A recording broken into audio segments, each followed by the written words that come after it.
Hello, my name is Tony. Ghost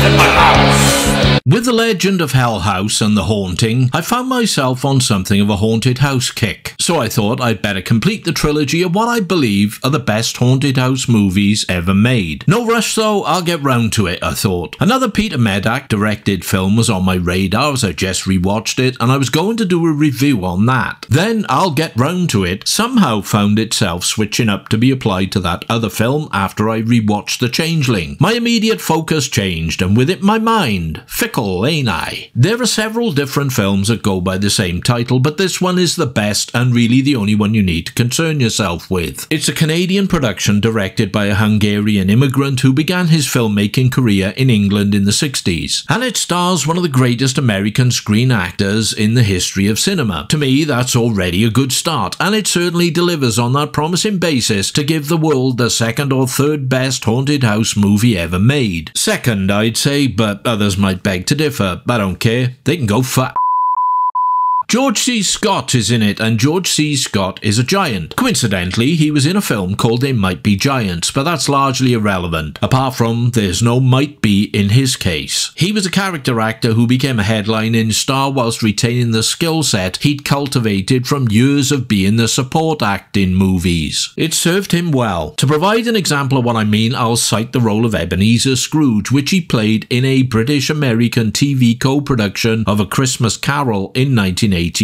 For the longest time, the definitive screen version and portrayal of Scrooge was felt to be the British movie A Christmas Carol from 1951, in which Alistair Sim absolutely owned it. In fact, to suggest otherwise might be considered sacrilege in certain circles in the UK. For my money though, Scott nudged him into second place. Watching Scott work through the evolution of the character on screen is a revelation. He convinces that the most morally bankrupt, despicable and cold-hearted of human beings are capable of seeing the light, confronting the error of their ways, that salvation and redemption are possible. He metamorphoses so convincingly from misanthropic miser to life-affirming philanthropist in the course of 100 minutes, I came away with more than a flicker of hope for the human race. No small thing, as I'm pretty much convinced the human race is really royally fucking fucked. Scott makes you believe it, that the spirit of Christmas is real, because he devotes so much honesty and emotional intelligence to his characterization. Not as pantomime or melodrama, but as fervent realism. It's a rare talent to be able to do that, influence belief. And if it works on a cynical dick like me, then he's got to be something special. No lie, his reactions to the reveal of Tiny Tim's fate in the absence of intervention are so painfully authentic, it could bring a tear to a glass eye and a pang to a heart of granite. Genius at work. So when he's put through the ringer in The Changeling, you are going to feel it. Scott plays John Russell, an esteemed neoclassical composer who was a victim of tragedy. Heading out on vacation in November to the snowy mountains with his wife and daughter, his car breaks down. When he goes to a roadside payphone to call for help, he witnesses a big juggernaut skid like an uncontrollable motherfucker and turn his wife, kid and car into frosty roadkill pancake.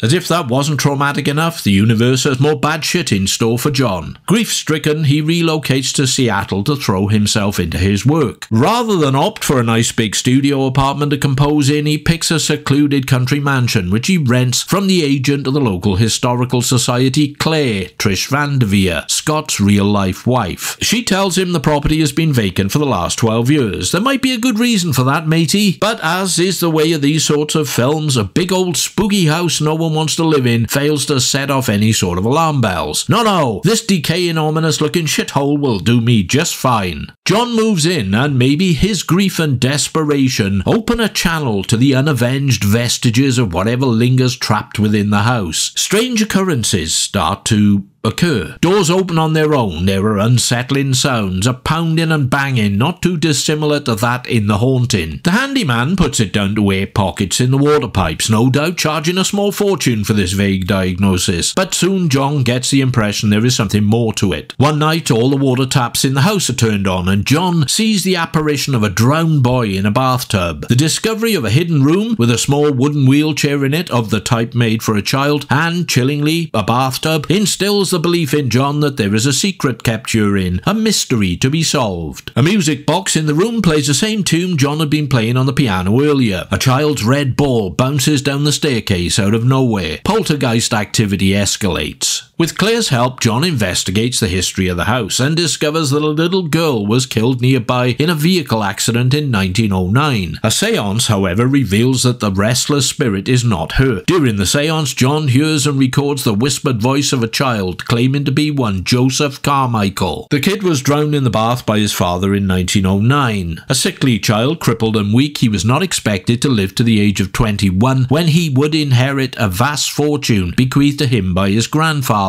Richard, his father, ensures the inheritance is conferred by replacing his murdered son with a boy of the same age procured from an orphanage, the Changeling of the title. The fake Joseph is sent abroad under the pretext of being cured of his ailments, and when he returns some years later, all singing, all dancing, takes the place of the real deal. In the present, the pretender is now elderly but rich and powerful politician Senator Joseph Carmichael Melvin Douglas. What's worse, he is the most prominent and influential patron of the Historical Society, which owns the house and employs Claire. John's investigations lead him to a property once owned by the Carmichael family. Convinced the body of the murdered boy was interred there, he digs into an old well and turns up the skeletal remains of a child along with a gold christening medallion which rises to the surface of the dirt. When attempting to speak to Senator Carmichael, he is restrained by security, but not before the old man catches a glimpse of the medallion. He has one identical to it given to him by his father. He uses his influence to get John's lease on the house revoked and Claire shit-canned from her job. Then he has a local puppet cop, Police Captain DeWitt, John Colicos, pop round and attempt to intimidate John into handing over the medallion. John resists, and when DeWitt leaves to arrange a search warrant, he loses control of his car and crashes, killing his corrupt ass. Following DeWitt's death, Carmichael agrees to meet with John, but refuses to believe in or accept his story. John leaves him with the medallion and a copy of the seance recording. Meanwhile, Claire visits the house, where Joseph's spirit is enraged, presumably by John's failure to deliver the closure he seeks. His driverless wheelchair chases Claire, causing her to fall down the stairs. When John arrives, the house starts to vibrate as he tries to appease Joseph's spirit. John falls from the second floor and the entity sets the house on fire. Will John and Claire survive the inferno? Will Joseph get revenge on his usurper and justice for his murder? As I just love spoilers, I'm happy to tell you, skip or switch off now if you wish, the answer to the first is yes. Claire helps John to safety. To the second, well, possibly. Carmichael is confronted with the awful truth. His father was a killer and he is a phony. His entire life built on lies and deception. Par for the course for most rich privileged politicians, or rich privileged anyone. He has an out-of-body experience and dies of a heart attack. The house burns down to a ruin. The charred remains of the wheelchair are seen in the rubble the next day. Nearby, the music box starts to play again creepily. Oh dear. The end. Peter Medak directs with a measure of thought and care, swerving multiple bandstanding death scenes and gratuitous violence in favour of simple psychological beats to unnerve and startle. As with The Haunting, there isn't much of a ghost to see, just some chillingly disturbing camera work, practical effects and spine-tingling moments. Moments that have been replicated in different ways in many of the more high-profile horror films that have followed it, the Conjuring and Insidious franchises, for example. For a film that was generally overlooked for years, it certainly has a lot of influence. How many times since has a child's toy appearing of its own accord been used? Well, I don't know, that's why I'm asking, but I bet it's a lot. Medak goes for slow-burning menace and shuddery atmospherics rather than cheap jump scares and buckets of gore. The film feels carefully crafted, not carelessly hacked out. It's helped along by the gorgeously realised work of John Coquillon, Peckinpah's go-to lensman. With clever handheld shots, gliding pans and zooms, high-angled views and immaculate holds and close-ups, the film is a gothic Rolex of visual precision. Throw in some very inventive sound design and a suitably evocative and memorable score by Rick Wilkins, and you've got a classy exercise in scenic and sonic excellence. What sets it apart is Medak's adult approach to using the paranormal to explore very human emotions. The frustration and anguish of loss and grief, the profound sadness and poignancy inherent in the senseless deaths of of children, anger at the inability to control the random and chaotic hand of fate. John Russell struggles to apply meaning to his loss, so instead immerses himself in a crusade to solve the mystery of the events that now assail him. He genuinely does want to achieve redress for a murdered boy, as if that will somehow exorcise his own despair, rescue him from the abyss of mourning in which he is drowning, give some shape and context to the deaths of his wife and daughter. Plus, there's always that idea of life after death, the spirit world. John doesn't waste hours and days in being convinced. His need to believe in it, to empathise with it, interact with it, speeds up the process. In most films about ghosts, skepticism takes a while to melt into acceptance. It's not so gradual here. John wants to believe that his wife and child are not merely gone. The haunting in The Changeling is his evidence. He's the ideal candidate for convincing, ideally placed. I remember the speed at which John accepts the supernatural explanation getting some critical flack for happening too quickly, without enough protest and rejection. But put yourself in his position. How long would it take you under the circumstances? And really, how much I don't believe in ghosts? It's air in the pipes. It's an old house settling. It's subsidence, sunspots, overactive imagination, food poisoning, grief reaction, the dust from Joe Biden's expiring brain cells. Do you really want to hear before the story gets moving? The Changeling doesn't fuck around much, and if the lead actor believes it,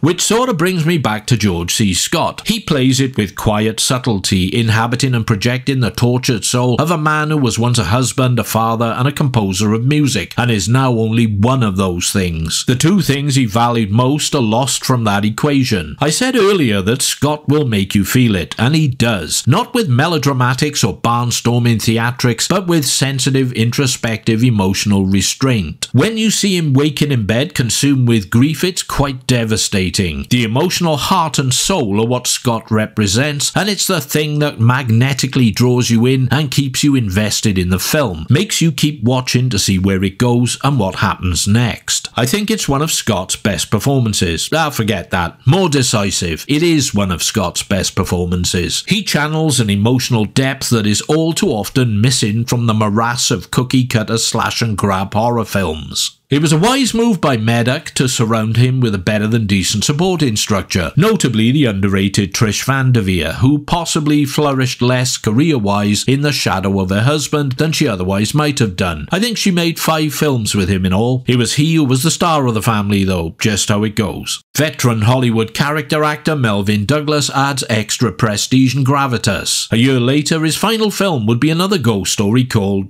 Ghost Story. The screen version of Peter Straub's bestseller is one I can find few people to agree with me on. I really like it. I think it's great scary chutzpah. Very underappreciated in the scheme of things. Mark my words, Horatio, I will review it one day. Out of spite, mostly, and because I can. Perhaps not well, but I can review it. The story for The Changeling came from a chap called Russell Hunter, who styled himself a playwright. Now, I don't know of any plays he ever wrote, can't find any reference to any. The only other thing I can find him associated with is an Egyptian horror film from 1988 called Ard Lyantikim, which translates as You're Welcome. He co-wrote the script for that. Christ knows what it's like, but here's a brief synopsis. A doctor who lost his wife and daughter in a car accident moves to a new house, where he starts experiencing strange events. Upon investigation, he finds out that the house is haunted by a spirit of a murdered child.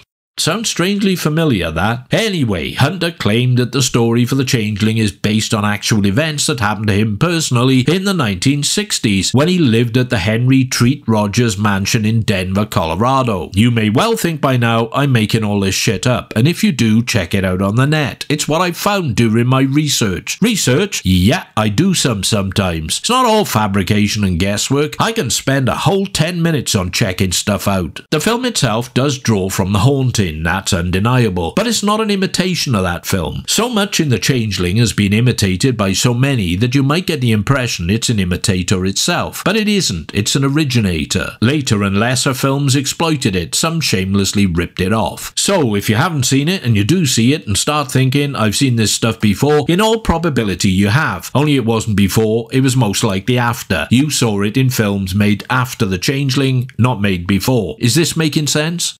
Suffice to say, The Changeling is built on character, atmosphere, clever writing, intensely smart direction, a great central performance from Scott, wonderfully somber and creative cinematography, and an eerie and at times beautiful score. Ultimately, it's old-fashioned shit, with a reliance on characterization, slow build, pressure-cooked tension, and simple but effective scares and shocks, without the merest hint of CGI. One for the discerning viewer who appreciates well-heeled horror fantasy cinema. I'd like to think that's you, dear viewer. But then, I'd like to think a lot of things. Thanks as always for your time and attention. Please feel free to do whatever you choose to do next. Hit like, don't like, comment, subscribe, check out my early access Patreon thing, or even make a welcome financial contribution via the thanks button. I'm hoping the rumoured Spielberg remake, in which the wheelchair is a nuclear-powered mobility scooter, the ball an animated Taylor Swift action figure, and the music box a wireless smart speaker playing the Sam Smith-Elton John duet Suck My Pronoun Baby, is nothing more than a vicious rumour. Only time will tell, I suppose. Catch you later, pilgrims. The ghost of my